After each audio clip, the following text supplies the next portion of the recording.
قریب آ جائیے تو اعوذ باللہ السمیع العلیم من الشیطان اللعین الرجیم بسم اللہ الرحمن الرحیم الحمد للہ الذی ہدانا لہذا وما كنا لنہتدی لولا ان ہدانا اللہ لقد جاءت رسل ربنا بالحق والصلاة والسلام على النبي الأمي العربي المكي المدني العبد المؤيد المصطفى الأمجد المحمود الأحمد أبي القاسم محمد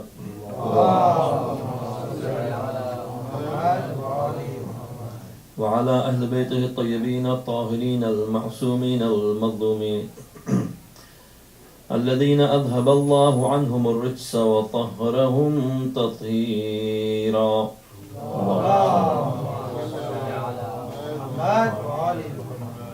أما بعد فقد قال الإمام الصادق عليه الصلاة والسلام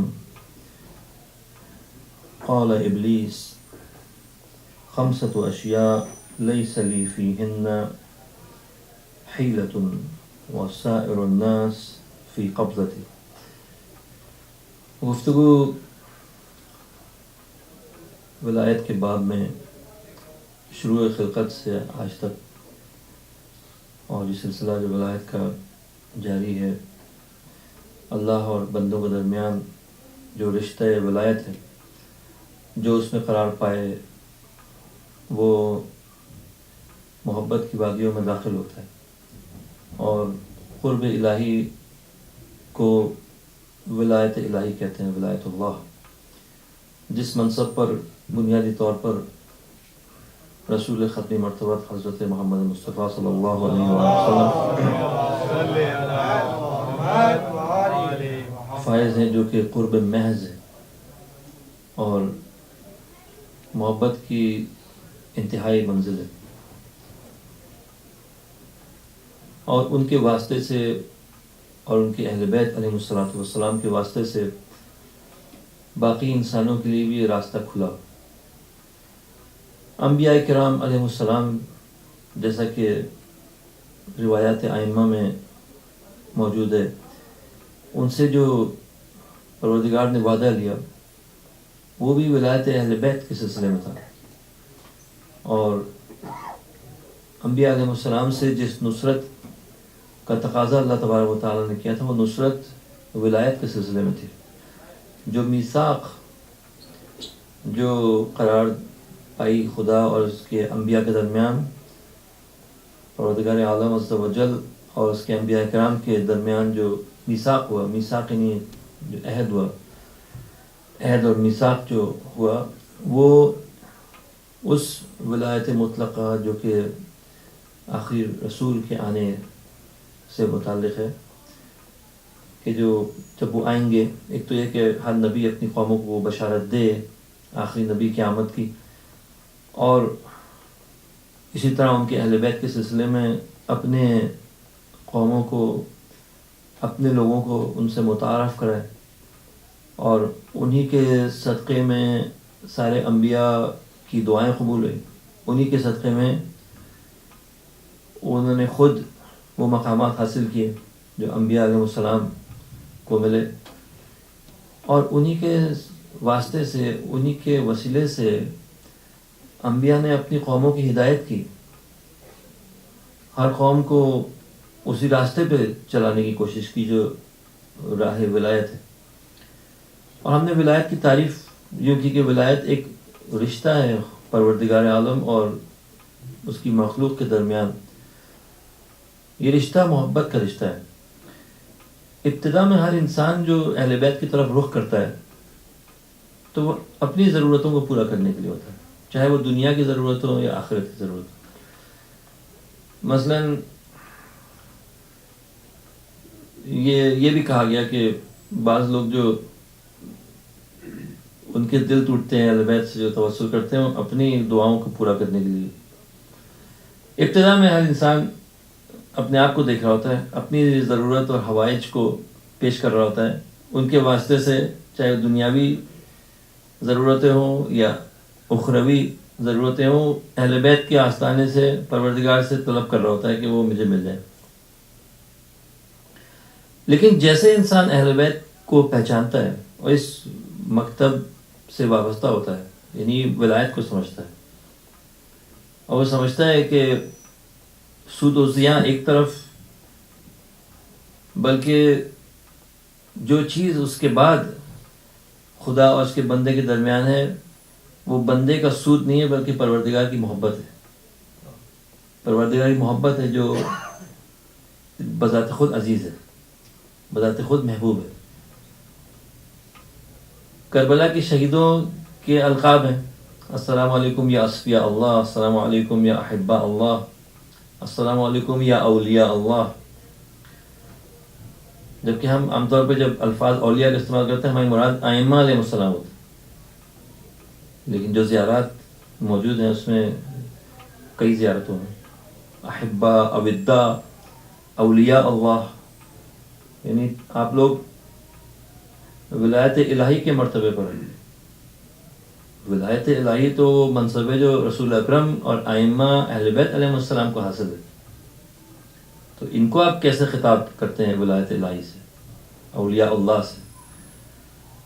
وہ اس لیے کرتے ہیں کہ روز عاشور جو واقعہ پیش آیا اور اس واقعے میں جس طرح بتدریج لیکن اسی چند گھنٹوں کی، چند ساعات کی، اور وہ شب عاشور کی اور ان چند دنوں کی جو حالات تھے، ان میں امام علیہ السلام نے جس طرح ہاتھ پکڑ کے ہر شخص کو اسی راہ ولایت پر لگا دیا، محبت کے راستے پر. اب کسی کو اپنے سود و ضیاع کی فکر نہیں رہی. اور اس وادی محبت میں جب داخل ہوئے تو آگے بڑھتے چلے گئے. یہ نہیں تھا کہ محبت کوئی ایک منزل ہے، محبت کی لا تعداد منزلیں ہیں، اور اس کی جو آخری منزل ہے وہ فنا ہے، منزل فنا ہے. اس فنا کی منزل پر وہ لوگ ہیں کہ جو غرق ہیں، ڈوبے ہوئے ہیں خدا کی محبت میں، اور وہ ہر صورت میں اپنے سے اوپر جو ولی ہے اس کی رضا ان کے مطمع نظر ہے اور کچھ بھی نہیں ہے. مثلا مولا کائنات امیر المؤمنین علی بن ابی طالب علیہ السلام، اللہم صلی اللہ علیہ وسلم، ان کو رضائے رسول کی فکر تھی اور کوئی فکر نہیں تھی، اور رسول اکرم کو سوائے رضائے خدا کے اور کسی چیز کی فکر نہیں تھی. اور جو ان کے شیعہ ہیں وہ اپنے امام کی رضا کو اپنے سامنے رکھتے ہیں اور کسی چیز کی ان کو فکر نہیں ہوتی. اصحاب امام اس پورے سفر میں جو معرفت کی منزلوں میں داخل ہوا، یعنی اس نے واجب الاطاعت سمجھا امام کو، اور وہ دروازہ سمجھا جس سے پروردگار کا قرب حاصل ہو سکتا ہے. وہ قرب ان کے مطمع نظر تھا. وہ قرب جو تھا پروردگار کے قریب ہونا اور محبت اس کی انسان کو ملنا، یعنی یہ کہ انسان خدا کو چاہے اور اس مرتبے پہ پہنچ جائے، ولایت اللہ مل جائے، یعنی خدا اس کو چاہے. جب ہم کہتے ہیں ولایت اللہ، اولیاء اللہ، یعنی اب خدا آپ کو چاہ رہا ہے. انسان اکثر تو اپنے سود و ضیاع کو دیکھ رہا ہوتا ہے. ولایت یعنی خدا کی محبت بھی یہ تو نصیبوں کی بات ہے، لیکن جب خدا کی محبت بھی شروع ہوئی اور وہ مراحل سے گزرے، وادی محبت میں داخل ہوئے، تو آخری منزل وہ ہے جب انسان خدا کو خالی نہیں بلکہ خدا اس کو محبوب رکھتا ہے. ولایت اللہ یہ منزل ہے جس پہ ائمہ اہل بیت علیہ السلام موجود ہیں، اور ان کے توسط سے پھر بعض اور ظاہر انبیاء کرام علیہ السلام، اور خاص ان میں اولو العزم، جتنا مرتبہ جس کا بلند ہو، خدا کے نزدیک اتنے محبوب ہیں. اور جو دروازہ امام علیہ السلام نے کھولا اپنے اصحاب باوفا کے لیے، وہ خالی ان کے لیے نہیں کھولا بلکہ اس دن سے فتح باب ہو گیا تمام عزاداروں کے لیے، تمام ان کے حقیقی عارفوں کے لیے جو امامت اور ولایت کی حقیقت کو سمجھیں. اور یعنی ان کو بھی اب نہ دنیا کی فکر ہے نہ آخرت کی، یعنی نہ دنیا کی فکر ہے، جو کہ ظاہر ہے انسان اس بات کو تو کسی نہ کسی حد تک سمجھ سکتا ہے، ان کو اب آخرت کی بھی فکر نہیں، یہ نہ جنت کے لیے عبادت کر رہے ہیں نہ دوزخ کے خوف سے عبادت کر رہے ہیں، کوئی بھی عبادت سے مراد نماز نہیں ہے، زندگی جو ہے وہ محور ولایت کی گرد گھوم رہی ہے، یعنی وہ ان کو امام کی رضا کی فکر ہے، امام کی رضا۔ آج زمانے کے امام حضرت صاحب العصر والزمان علیہ الصلوۃ والسلام، اب آپ یوں دیکھیں کہ زمانے کے امام سے ہماری نسبت کیا، ہم اس سے کیا چاہتے ہیں، کہ اپنے سود و ضیاء کی فکر ہے، مولا مصیبتیں ہیں آئیے ہمیں بچائیے، مولا ہمیں کام نہیں مل رہا ہمیں دیجیے، مولا اب یہ کریے۔ ظاہر ہے کہ مولا میں تو کوئی بخل ہی نہیں ہے، وہ تو خیر واسطہ ہیں، وسیلہ ہیں، ذریعہ ہیں، لیکن یہ ابھی انسان اپنی فکر میں ہے، امام کی اس کو نہیں ہے فکر، اپنی مشکلات کو حل کرنے کی کوشش میں ہے۔ وہ جس کو امام کی فکر ہوگی وہ اس کی محبت ہوگی امام کے ساتھ، ٹھیک ہے، امام کوئی زینہ نہیں ہے اس کے لیے، پل نہیں ہے جس سے اپنی آرزوؤں تک پہنچ جائے، وہ امام کو ایک بحیثیت ایک پل کے استعمال نہیں کر رہا کہ میں اس تک پہنچ جاؤں اپنے مقصد تک، مقصد امام نہ ہو، مقصد وہ کچھ اور ہو، چاہے وہ دنیا کا مقصد ہو یا آخرت کا مقصد ہو، کہ مجھے جنت مل جائے، امام اس راستے میں میرے لیے بہترین وسیلہ ہے کہ مجھے جنت مل جائے، یا امام بہترین وسیلہ ہے جس سے میں دوزخ سے بچ جاؤں، امام تو مقصد نہیں ہے، مقصد تو اپنی یا تو کامیابی اس دنیا کی یا فلاح اور سعادت اخروی، انہی روحانی لذتیں، حتیٰ کہ کوئی انسان علم چاہے اپنے کو عالم بنانے کے لیے کسی بھی شعبے میں، علم بذات خود ایک معنوی چیز ہے، روحانی چیز ہے، اس کی ایک اہمیت ہے، یہ بھی بڑی منزل ہے کہ انسان علم کو علم کے لیے پڑھے، اکثر لوگ تو علم کو مال کے لیے پڑھ رہے ہوتے ہیں، علم کو علم کے لیے تو بہت کم پڑھ رہے ہوتے ہیں، لیکن آپ اگر فرض کریں ہم یہاں پہنچ جائیں کہ اب علم کو علم کے لیے پہنچ، یہ خود بذات خود ایک بڑی چیز ہے، لیکن جب ولایت کی بات ہو رہی ہے تو آپ ولایت کو وسیلہ بنا رہے ہیں علم حاصل کرنے کا،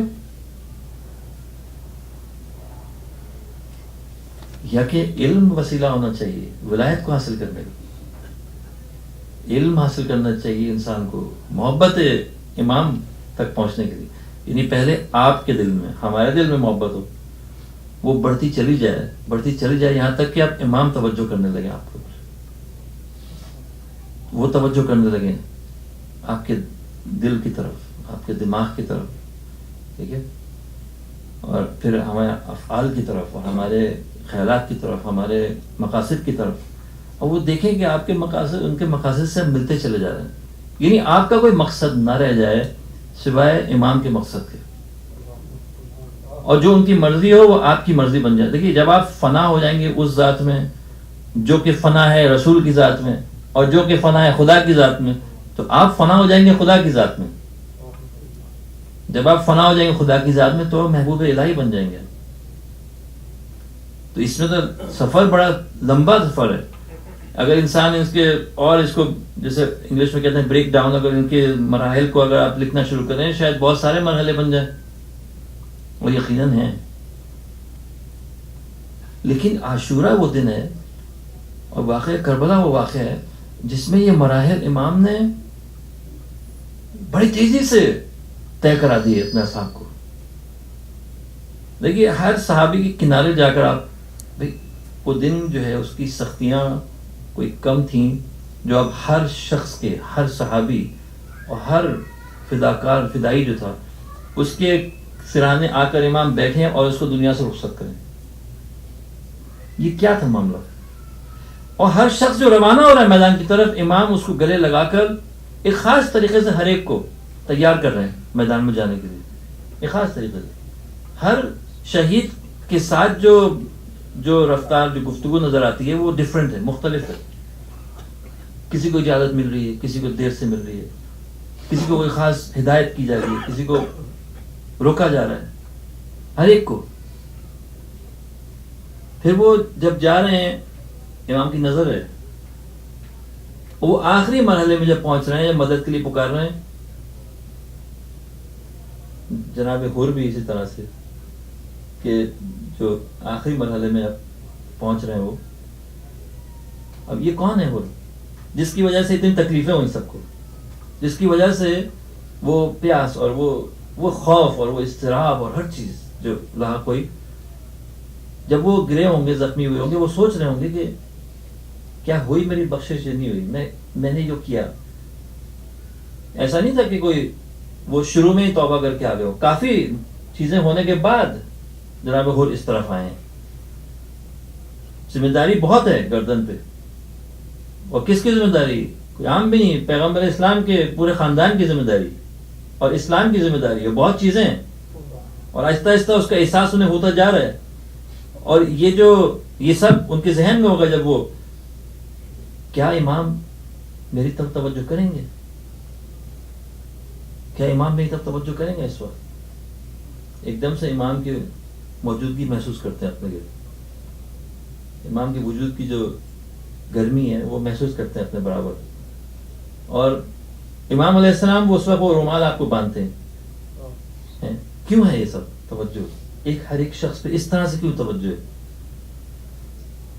امام علیہ السلام چاہتے ہیں کہ اب یہ بہت راستہ طے کر کے آئے ہے شخص، دیکھیے وہ رات بھر کا اضطراب. عمر ابن سعد میں بھی وہی اضطراب تھا، لیکن اس نے دوسرا راستہ اختیار کیا. عمر ابن سعد کو جب ابن زیاد نے کہا کہ وہ جو حکومت ہے تمہیں اسی صورت میں ملے گی جب حسین کے خلاف جاؤ گے جنگ میں، وہ بھی اسی اضطراب میں. اور وہ دیکھ رہا تھا کہ ایک طرف دوزخ ہے، ایک طرف جنت ہے، اور وہ اپنے آپ کو بیچ میں فیصلہ غلط کیا، وہ دوزخ کا راستہ اختیار کیا. لیکن اضطراب تھا اسی طرح کا. جناب حور شب عاشور اسی اضطراب میں، اسی پریشانی میں، تذبذب میں، اس طرف یا اس طرف کیا کروں میں. ایک طرف دیکھ رہے ہیں واضح طور پر نسبت سید الشہداء کی اور ان کی حجیت، ان کی بات کی حقیقت، حقانیت اور وہ مظلومیت، اور دشمنوں کی سیرت اور صورت اور ان کے کام، اور دوسری طرف نہ کرنے کی صورت میں انجام. لیکن اس انجام کی پھر اس کے لوائق ہے. امام علیہ السلام کے طرف جانا کوئی آسان کام نہیں تھا. وہ ساری عزت، وہ ساری پریسٹیج، وہ سارا جو پرومس تھا فیوچر کا جسے کہتے ہیں، سارا مستقبل کا جو تب اس نے منصوبے تھے اور ہر چیز جو حاصل کی تھی، کوئی معمولی چیز تھوڑی تھی. اور وہ سب داؤ پہ لگانا، اس وقت وہ سب داؤ پہ لگانا،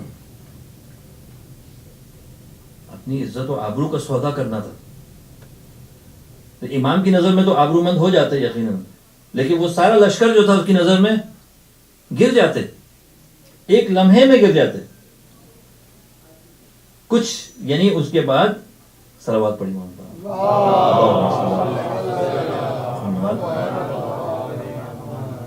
ایک لمحے میں ان سب کی نظروں میں گر جاتے. یہی کیفیت، کیا فیصلہ کریں؟ اور انہوں نے جو فیصلہ کیا وہ دوسرا تھا. انہوں نے راہ فلاح کو اختیار کیا. تو اب ایک قدم آگے آ گئے. یہ بڑا قدم تھا جناب حور نے وہ قدم اٹھا لیا، جان پر کھیل کے. ظاہر ہے اب تو مرنا ہی ہے، اب تو شہادت ہے. تو یہ دنیا کو پیچھے ڈال دیا، اپنے پسے پش ڈال دیا، دنیا سے روگرداں ہو گئے. یہ بڑا کام ہے. کتنے لوگ اس میں کامیاب ہوتے ہیں.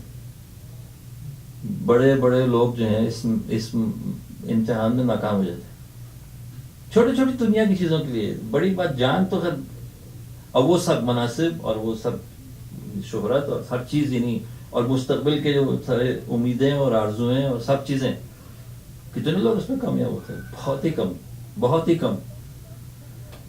لیکن امام کی نظر میں حور کے لیے یہ مقام کافی نہیں ہے. یہ مقام حور نے جو حاصل کیا یہ بڑا مقام ہے، لیکن امام کی نظر میں ابھی بڑے اور مراتب ہیں جو ان کو دینا چاہتے ہیں وہ، اور ہر شخص کو جو ساتھ آیا اس کو دینا چاہتے ہیں. وہ جو سالوں کا سفر ہے وہ چند منٹ پہ طے کرانا ہے. اور اس لیے ہاتھ پکڑ کے اگلی دنیا کی طرف لے کے جا رہا ہے. یعنی اپنی سخاوت سے اب حر جو ہیں اگر ذرہ برابر بھی ان کے اندر دنیا سے نکلنے میں ان کو مشکل ہو رہی ہے. دیکھیے جب انسان جا رہا ہوتا ہے دنیا سے، سکرات الموت کیا چیز ہے؟ سکرات الموت جو ہیں وہ وابستگی ہے اس دنیا سے جو آڑے آ رہی ہے ایک مومن کے. وہ سب جو کمایا، وہ سب رشتہ دار، وہ سب جو بھرم ہے معاشرے میں، ہزار چیزیں، وہ سب ہیں جو رکاوٹیں بن جاتی ہیں. گویا آپ کے ہاتھ پاؤں بندھے ہوئے اس دنیا سے، آپ نکل نہیں پا رہے. سکرات الموت یہ نہیں کہ فرشتہ پکڑ کے آپ کو ڈنڈے مار رہا ہے یا کوئی کوڑے لگا رہا ہے. یہ اصل میں سکرات، وہ تو خیر گناہ ہوں ان کے الگ حساب کتاب ہے، ممکن ہے کوئی ایسے ہوں، اللہ بچائے. لیکن جو چیز جو انسان کو اکثر لوگوں کو مشکل میں ڈالتی ہے، اس دنیا سے جانا اتنا سخت ہو جاتا ہے، وہ اس دنیا سے ہماری وابستگی ہے. چونکہ ہم نے دیکھا ہی ہے اور کچھ دیکھا ہی نہیں ہے، اس دنیا کے علاوہ کوئی سوچ ہی نہیں ہے، کوئی فکر ہی نہیں ہے، کوئی مقصد ہی نہیں ہے. اس لیے جانا یہاں سے ایک مصیبت ہو جاتی ہے. نکلے کیسے؟ یعنی جانے کیسے دیں؟ گویا آپ نے بڑی قیمتی چیزیں اٹھائی ہوئی ہیں اپنے ہاتھ میں، آپ سے کہیں پھینک دو اس کو، نالی میں پھینک دو. ہیرے جواہرات آپ نے اٹھائے ہوئے اپنے ہاتھ سے کہیں آپ پھینک دیں اس کو. کون پھینکنے کو تیار ہوگا؟ آگے کا راستہ بھی ابھی نظر نہیں آیا. آگے کا راستہ نظر آئے گا کس حد تک آپ نے اس کو چھوڑا، پھر وہی نظر آئے گا آگے. ہر مومن کے کنارے علی ابن ابی طالب علیہ الصلوۃ والسلام پہنچتے ہیں. ہر مومن کے کنارے وہ پہنچتے ہیں. کیوں پہنچتے ہیں؟ اس کو چھڑانے کے لیے، یہ وابستگی سے اس کو آزاد کرنے کے لیے. جانے دو اس کو، جانے دو، سخی ہو جاؤ، جان بھی دے دو، اپنی دے دو. اب وقت آ گیا، جس طرح بھی میدان جنگ میں ہو، بیماری میں ہو، پیری میں ہو، کسی بھی طرح سے ہو، حادثہ ہو جائے، کچھ بھی، جانے دو اس کو. وہ لوگ پھنسے رہتے ہیں دوسرے. ہمیں امام آ کے ہاتھ پکڑ کے ہمارا کہتے آؤ میں تمہیں لے چلوں آگے. یہ جو سخاوت ہے یہ اس کو دے دیتے. نہیں جو جیسا میں شاید کلرس کیا تھا وہ آبی سے شاکری کا، کہ جب وہ میدان جنگ کی طرف جا رہے تھے، اس مقصد پہ، اس منزل پہ آ گئے تھے، وہ اس دنیا میں اس منزل پر آ گئے تھے. وہ بعض کو شاید وہ منزل ہنگام شہادت ملی، وہ منزل پہ میدان میں جاتے وقت پہنچ چکے تھے منزل پہ. جب وہ آگے بڑھے، ان کی ہیبت اور جلال اور ان کی جنگ دیکھ کر پورا لشکر پیچھے ہو گیا. اور انہوں نے بجائے کہ اب تو میں اور قتل کروں، اب میں یہ کروں، وہ تو ظاہر جنگ کے لیے گئے تھے، لیکن اپنی زرہ اتار دی. کیوں؟ سخی ہو چکے تھے. زندگی کو باقاعدہ لٹانے آئے تھے، اپنی دنیا کو بخشنے آئے تھے، دینے کے لیے آئے تھے. نہیں چاہیے، نہ جان چاہیے، نہ دنیا چاہیے. اب تو کیا چاہیے مجھے؟ اب تو مجھے حسین چاہیے، اور کچھ نہیں چاہیے مجھے، تو مجھے حسین چاہیے. ہر چیز جو حسین کے ساتھ ہے وہ عزیز ہے، جو حسین کو عزیز ہے. اور جو چیز امام کو عزیز نہیں ہے وہ مجھے بھی عزیز نہیں ہے. اگر امام کو دنیا عزیز نہیں ہے تو مجھے بھی عزیز نہیں ہے. اگر دنیا کی ساری لذتیں امام نے ٹھکرا دی ہیں، چاہے وہ ابدی لذتیں کیوں نہ ہو. جیسے زہیر ابن قین نے عرض کی، جب وہ حر نے راستہ روکا کہ پیغام آ گیا، اب آپ آگے یہاں سے نہیں بڑھ سکتے. نام پوچھا جگہ کا، بتایا لوگوں نے کربلا. امام نے خطاب کیا اصحاب سے کہ تم دیکھ رہے ہو جو حالات. زہیر کھڑے ہوئے اور انہوں نے عرض کی، یہ ابن رسول اللہ، ہم آپ کے تابع ہیں، ہم آپ کے تابع ہیں. اگر یہ دنیا کی زندگی ابدی ہی کیوں نہ ہو، اگر ہمیں یہ بھی وعدہ کر دیا جائے کہ اس دنیا میں اگر رہو گے تو ہمیشہ اس دنیا میں رہ سکتے ہو، یعنی ہمیشہ ترقی کرتے رہو گے، کماتے چلے جاؤ گے اور اس دنیا میں شہرت حاصل کرتے چلے جاؤ گے، جو بھی ہے، پھر بھی ہم آپ کو چھوڑ کر نہیں جائیں گے. یہ منزل ولایت کی، یہ محبت اتنی کہ انسان کو اپنی نہ دنیا کی فکر ہے نہ عاقبت کی فکر ہے. عاقبت اس کی حسین ہے، عاقبت صرف وہ محبوب ہے، چونکہ اب وہی راستہ ہے جس نے کھولا ہے۔ حدیث رسول صلی اللہ علیہ وآلہ وسلم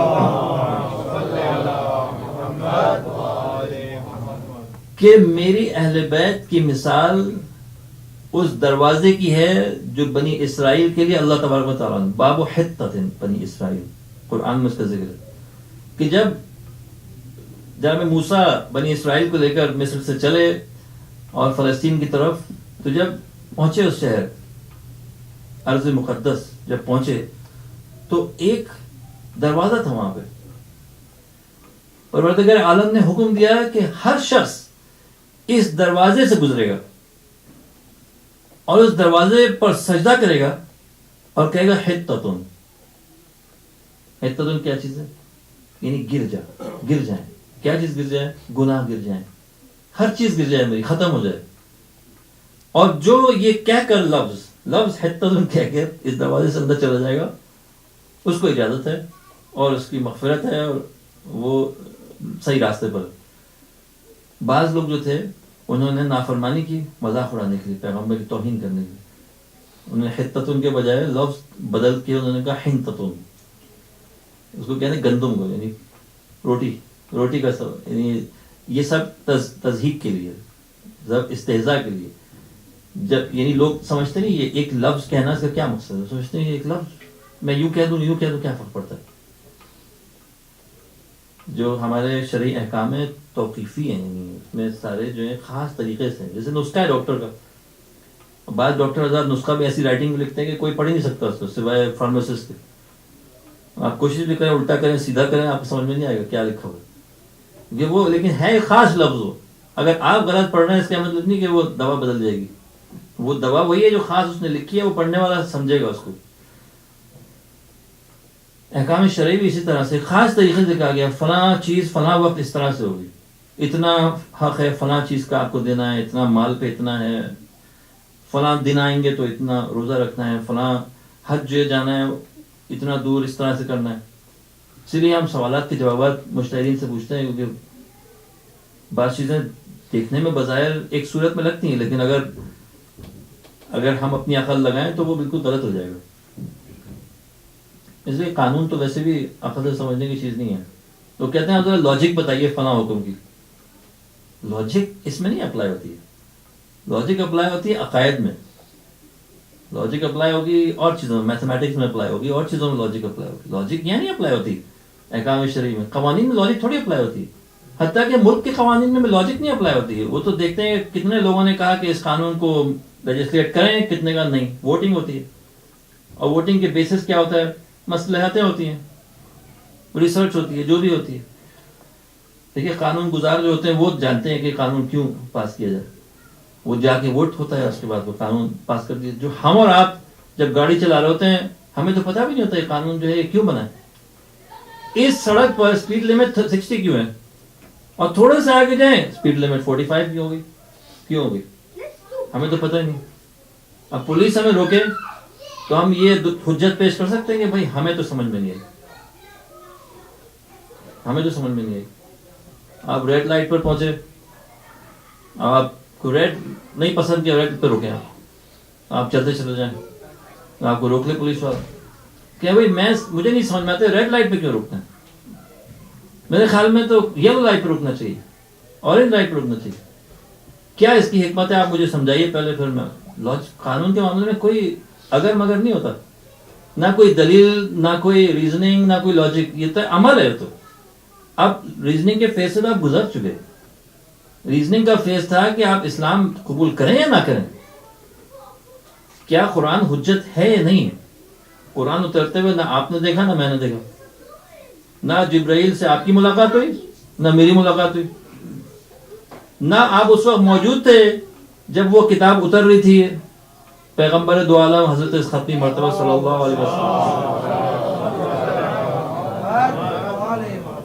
نہیں دیکھا، نہ آپ نے دیکھا، نہ آپ نے کوئی طریقہ نہیں آپ کے پاس عینی طور پہ، نہ آپ شاہد ہیں، نہ آپ نے سنا،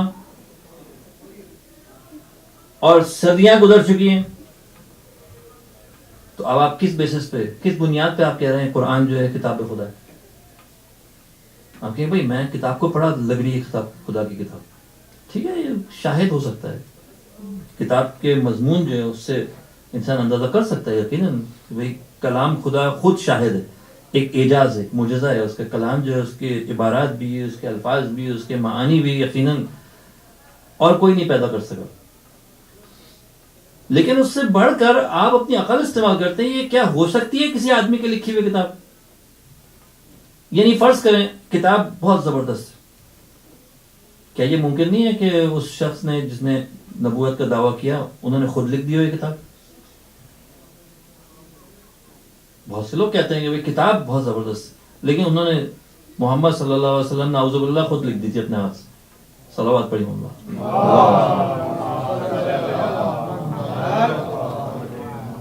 وہ اس چیز کو قبول نہیں کر سکتے، یہ مان لیتے ہیں کہ کتاب پہنچتی ہے انہی حضرت تک.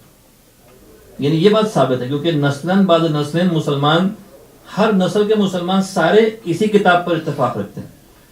کوئی یہ نہیں آیا کہ وہ کہے کہ بھئی وہ کتاب بھی دوسری، یا کوئی ایسا مسنگ لنک نہیں ہے کہ بھئی فلاں صاحب نے یہ کتاب فلاں صاحب سے سنی ہم تک پہنچا دی. نہیں، سارے کتابیں پہنچتی ہیں ڈائریکٹ آل دا وے رسول اکرم صلی اللہ علیہ وسلم تک.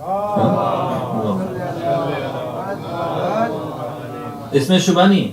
لیکن بہت لوگ جو غیر مسلم ہیں وہ نہیں مانتے اس چیز کو کہ ٹھیک ہے ان تک پہنچی کتاب، لیکن انہوں نے خود، اب وہ یہ کہ کیونکہ نہیں ماننا چاہتے کہ ان پر نازل ہوئی، وہ کہتے ہیں انہوں نے دوسرے مذاہب کی کتابیں پڑھ کر یا دوسروں سے لے کر انہوں نے لکھا.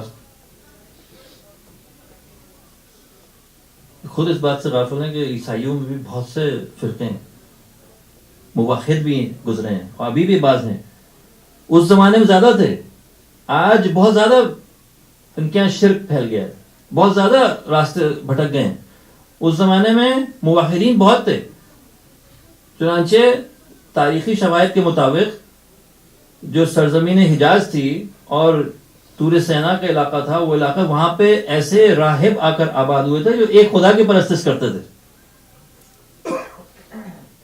اب اگر رسول اکرم نے فرض کریں، ان کی بات مان بھی لیں کہ ان راہبوں کے ساتھ کچھ وقت گزارا، تو یہ وہ راہب نہیں جو آج کل کے کلیسا اور آج کل کے چرچز میں آپ کو نظر آتے ہیں جو کراس کی پرستش کر رہے ہوتے ہیں اور جو تثلیث کے قائل ہیں، 3 خداؤں کے قائل ہیں، ٹرینٹی کے.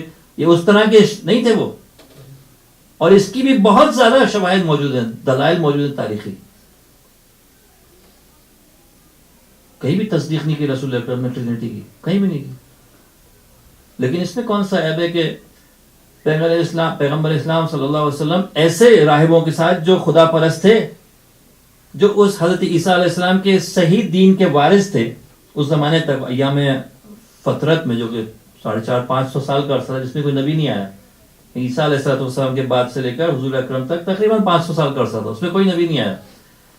یہ لوگ اس پیغام حقیقت، پیغام وحدت کو لے کر دوش بدوش پھر رہے تھے، اور ان کے پاس نشانیاں تھیں. یہ آ کر آباد ہوئے جزیرۃ العرب میں اور جگہوں پہ. اور اگر عبادت میں حضور اکرم کچھ عرصہ ان کے ساتھ شریک بھی ہوئے، اس کا یہ مطلب نہیں ہے کہ حضور اکرم نے ان سے تعلیم لے کر کتاب لکھی، بلکہ یہ تو حضرت حضور کی ایک فضیلتوں میں سے ایک شمار ہوگا کہ ایسے مقدس مقامات پہ ایسے مقدس لوگوں کے ساتھ، ہے نا، آپ نے ان تمام گزشتہ انبیاء کی نشانیوں کو آنکھوں سے دیکھا اور ان سب چیزوں کو پڑھا، اور شروع سے ہی آپ نے ان لوگوں کو اپنی ضمانت میں رکھا.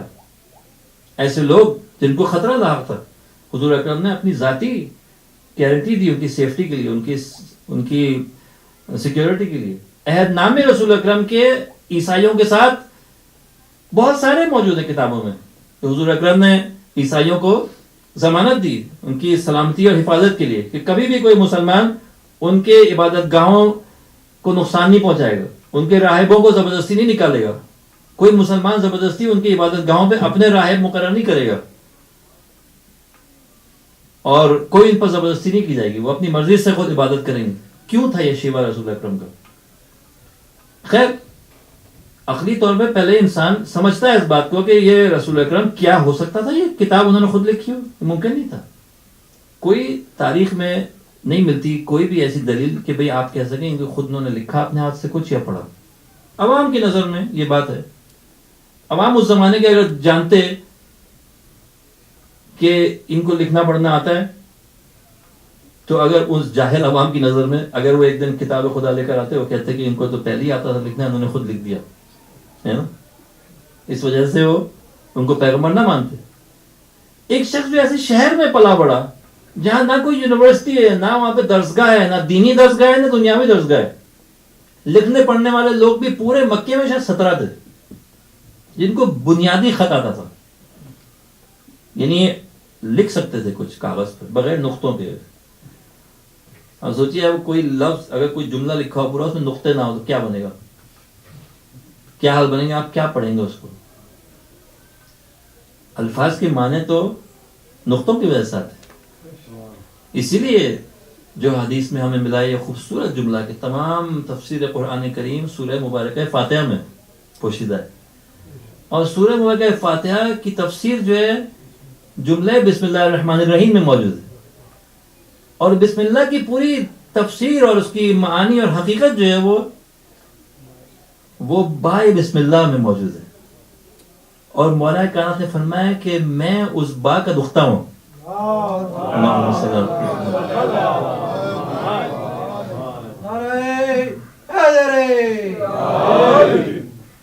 اگر آپ نقطہ نکال دیں تو کیا بچے گی عبارت, کوئی معنی نہیں نکلیں گے اس کے. یہ نقطے تاریخی طور پہ بھی یہ ثابت ہے کہ مولا نے لگائے تھے. جو ابتدائی جو خط تھا عربی کا اس میں نقطے نہیں ہوتے تھے. نقطے لگانے والا کون تھا؟ مولا کی ذات تھی.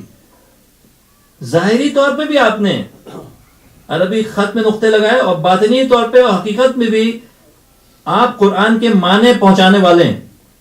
آپ مبین قرآن ہیں, مفسر قرآن ہیں, آپ تعویل قرآن جاننے والے اور بیان کرنے والے ہیں. چنانچہ آپ نے فرمایا کہ میرے حبیب رسول اکرم نے تنزیل پر جنگیں لڑی اور مجھے حکم دیا گیا میں تعویل قرآن پر جنگیں لڑوں. انہوں نے شمشیر اٹھائی قرآن کی تنزیل کو ثابت کرنے کے لیے, کتاب خدا کی محوریت کو ثابت کرنے کے لیے, حجیت کو ثابت کرنے کے لیے, اور مجھے یہ ذمہ داری سونپی کہ میں ان کے بعد اس کتاب کی صحیح تعویل کے لیے جنگ لڑوں. تفسیر اور تعویل میں فرق کیا ہے؟ تفسیر یہ ہے کہ ظاہری معنی الفاظ جو کہہ رہے ہیں, آپ کو الفاظ کے معنی اگر پتا ہوں عربی میں جو زبان ظاہر قرآن کریم خطاب عوام کی زبان میں عوام سے ہی کر رہا ہے. حقیقت بھی ہے, مجاز بھی ہے, تشبیہ بھی ہے, استعارے بھی ہیں, پورے جو زبان میں جو چیزیں زبان کی حسن کا باعث بنتی ہیں وہ ساری قرآن میں موجود ہے.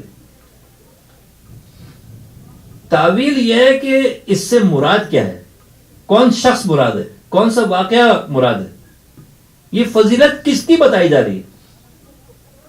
یہ فضیلت جو ان آیات میں بیان کی جا رہی ہے, جیسے کہ انما بسم اللہ الرحمن الرحیم انما ولیکم اللہ ورسولہ والذین آمنوا الذین یقیمون الصلاۃ ویؤتون الزکاۃ وهم راکعون.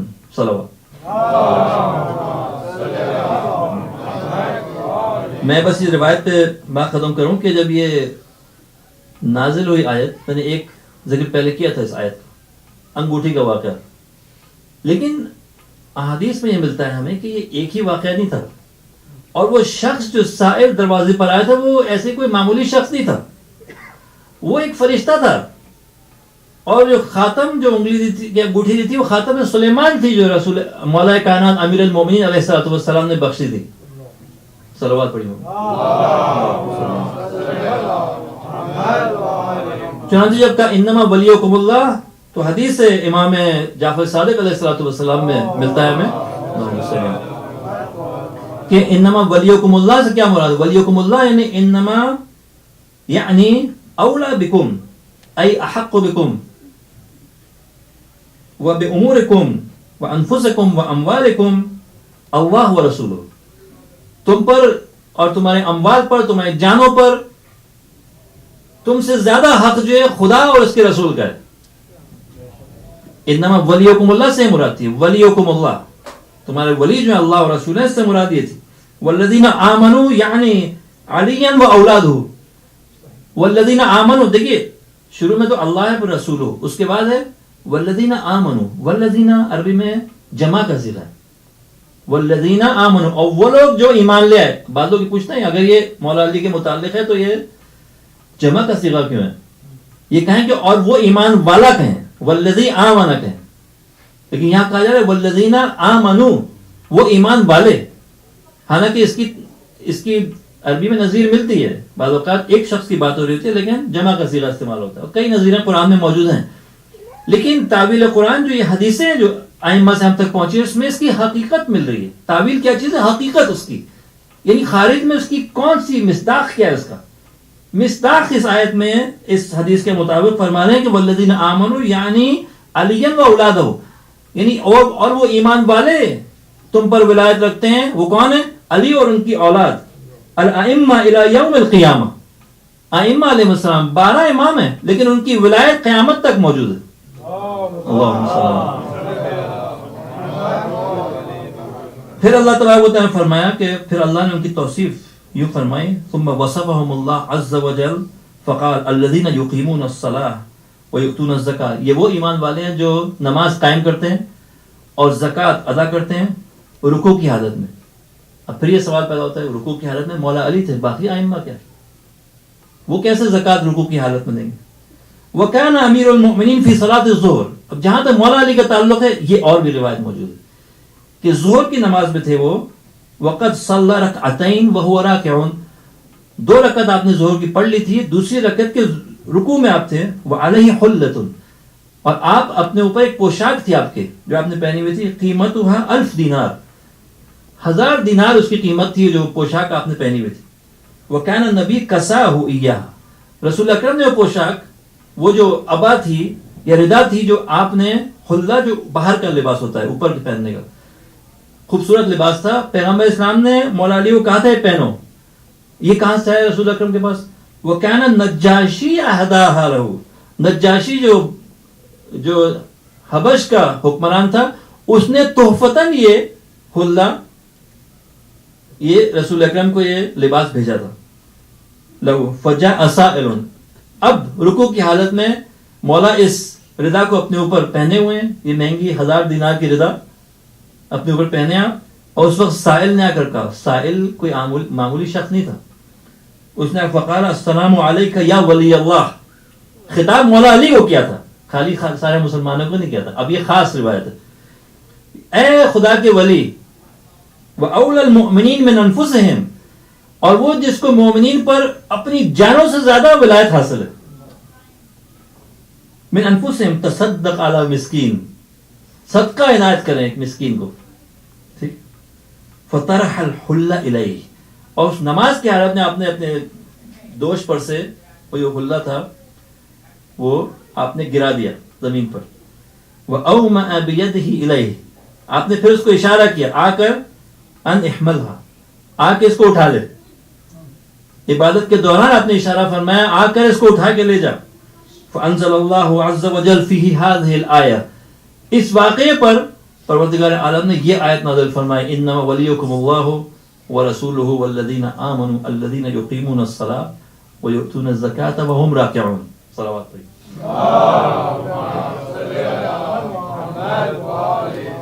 سیر نعمت اولادہ بنعمتہ، پروردگار نے نہ صرف یہ کہ مولا کو ولایت، اس آیت میں مولا کی ولایت کا اعلان فرمایا، بلکہ آپ کی اولاد کو بھی ان کے ساتھ ملا کر کہا والذین آمنوا. ٹھیک ہے، بنعمت ہی، یہ نعمت ولایت اب امام کی نسل میں ایک کے بعد دوسرے امام کو نصیب ہوگی. فکل من بلغ من اولادہ مبلغ الامامہ، جیسے ہی ان کی اولاد میں کوئی امامت کے مرتبے تک پہنچے گا، یکون بہذہ النعمہ مثلہ، وہ اس نعمت کے حوالے سے نعمت ولایت ہے اسی درجے پر ہوگا جس پر مولا کائنات ہے.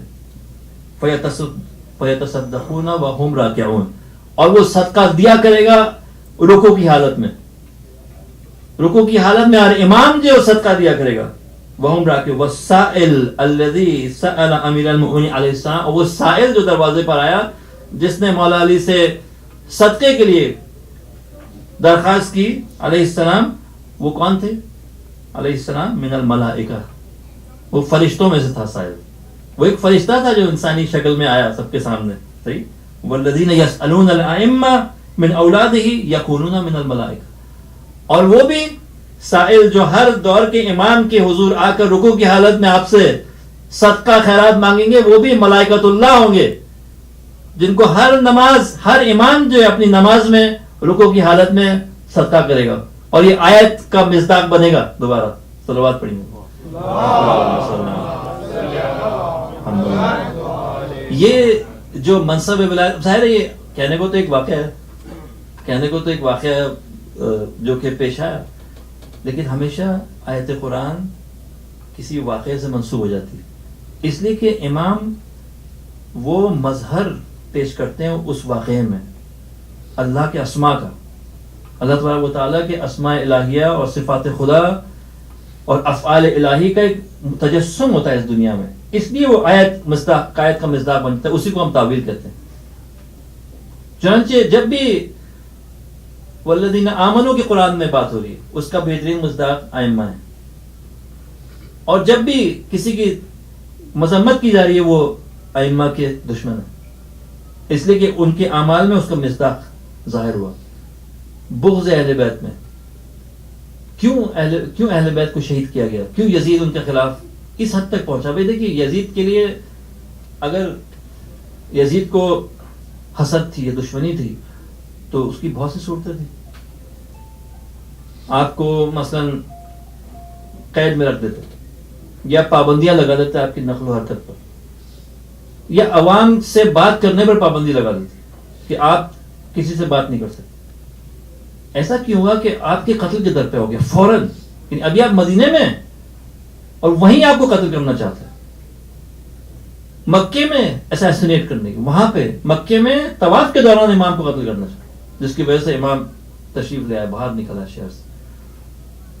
اور کربلا میں جب گھر گئے امام، اب تو کوئی مسئلہ نہیں تھا، لیکن نہیں، قتل، زبردستی بیعت یا قتل. امام علیہ السلام نے انکار کیا. تو کیوں ایسی دشمنی تھی؟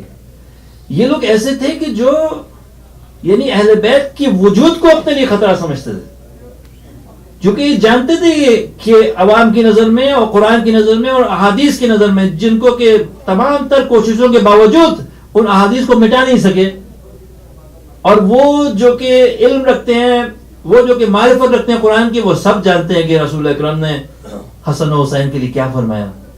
چنانچہ ان کا وجود جو ہے ظالم حکومتوں کے لیے خطرہ ہے. لیکن امام علیہ الصلوۃ والسلام نے یہ ٹھان لی کہ آج میری رضا رضا خدا ہے. وہ رات جو روضہ رسول میں گزاری، اور جب حکم ملا رسول اکرم سے، اے حسین، بہشت کا ایک اعلیٰ مرتبہ، اعلیٰ ترین مرتبہ تمہارے لیے مخصوص ہے، وہ تم پا نہیں سکو گے جب تک کہ تم کربلا جا کر اپنا خون نہ بہا دو. جب مکے سے نکلنا چاہتے ہیں،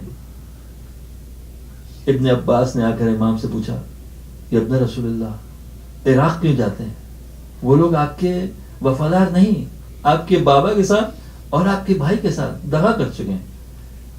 امام علیہ السلام نے جو جواب دیا وہ یہ تھا کہ ان اللہ، میں نے خواب میں اپنے نانا کو دیکھا اور انہوں نے فرمایا مجھ سے، ان اللہ شاء ان یراک قتیلا، پروردگار نے یہ فیصلہ کر لیا ہے کہ وہ تجھے دیکھنا چاہتا ہے کشتہ، وہ تمہیں شہید دیکھنا چاہتا ہے. ابن عباس نے جب یہ سنا تو امام کے حضور یہ عرض کی، شاید خاموشی سے کی ہوگی، آہستہ سے کی ہوگی، تو پھر آپ اہل بیت کو کیوں ساتھ لے کر جا رہے ہیں؟ اپنے خاندان کو چھوڑ دیں. امام نے فرمایا، ان اللہ شاء ان یراہن سبایا، پروردگار چاہتا ہے کہ ان کو دیکھے، قیدی بنا دیکھے. اہل بیت گویا ان تمام صعوبتوں کو اپنے دوش پر لے کے پھرنا چاہتے ہیں رضا خدا کے لیے، جو قیامت تک شیعہ جو ہے جھیلتے رہیں گے. وہ سارے مصائب جو شیعوں پر آنے ہیں، جو اب تک بھی نہیں آئے، جو بعد میں آئیں گے، وہ سب اہل بیت اپنے دوش پر لیے پھر رہے ہیں. وہ سارے مصائب خود جھیل کر گزرے اس دنیا سے. اور جناب مسلم کو جب بھیجا کوفہ تو وہی اسی کی تیاری تھی. امام علیہ السلام چاہتے تھے کہ یہ ان کی کردار سامنے آ جائیں. انسان ابتلا اور آزمائش میں اس کا کردار جو ناپا جاتا ہے. انسان جب مصیبتوں سے گزرتا ہے اس وقت اس کی آزمائش ہوتی ہے, اس وقت اس کا کردار کھل کے سامنے آتا ہے. یہ مسلم جو چاروں طرف سے نرغے میں گھرے ہوئے ہیں, اس وقت سوائے حسین کی ان کی نظر میں اور کچھ نہیں, اور اگر فکر ہے اس بات کی ہے کہ کہیں حسین کوفے نہ آئے اور یہ لوگ کہیں امام کے ساتھ یہ سلوک نہ کریں, تنہا نہ چھوڑ دیں ان کو اس طرح جس طرح میں آج گلیوں میں در بدر پھر رہا ہوں. لیکن دیکھیے مسلم کی شہادت تو ایک بڑی مصیبت ہے, لیکن اس سے بڑی جو مصیبت ہے ان کی زوجہ کے لیے ہے کہ جو ابھی کربلا میں ہیں, اب جو اسیر بن کے آ رہی ہیں, ان کو اپنے بچوں کی فکر نہیں, ان کو اپنے بچوں کا علم نہیں کہ ان کا بچے کہاں گئے ان کے. جب وہ پہنچتی ہیں دروازے کوفہ سے اندر جاتے ہوئے تو دیکھتی ہیں کہ ادھر اوپر مسلم کا سر لٹکا ہوا ہے. شاید سلام کہا ہوگا ادھر نے, اور شاید پوچھا اے مسلم میرے بچوں کا حال تمہیں پتا ہے, میرے بچے کدھر ہیں؟ ارے مسلم کے بچے کوفے کی گلیوں میں گرفتار کیے گئے اور زندان میں ڈال دیے گئے, اور بہت عرصے اس زندان میں رہے, پریشان رہے, دن میں ایک روٹی ملتی تھی کھانے کی, لاغر اور کمزور ہوتے چلے جا رہے تھے. ایک وقت ایک بھائی نے دوسرے سے کہا کہ اس طرح ہم ہلاک ہو جائیں گے. اس شہر میں مولا علی کی حکومت رہی ہے, کیا یہ ممکن نہیں ہے کہ کوئی شہر جانتا ہو؟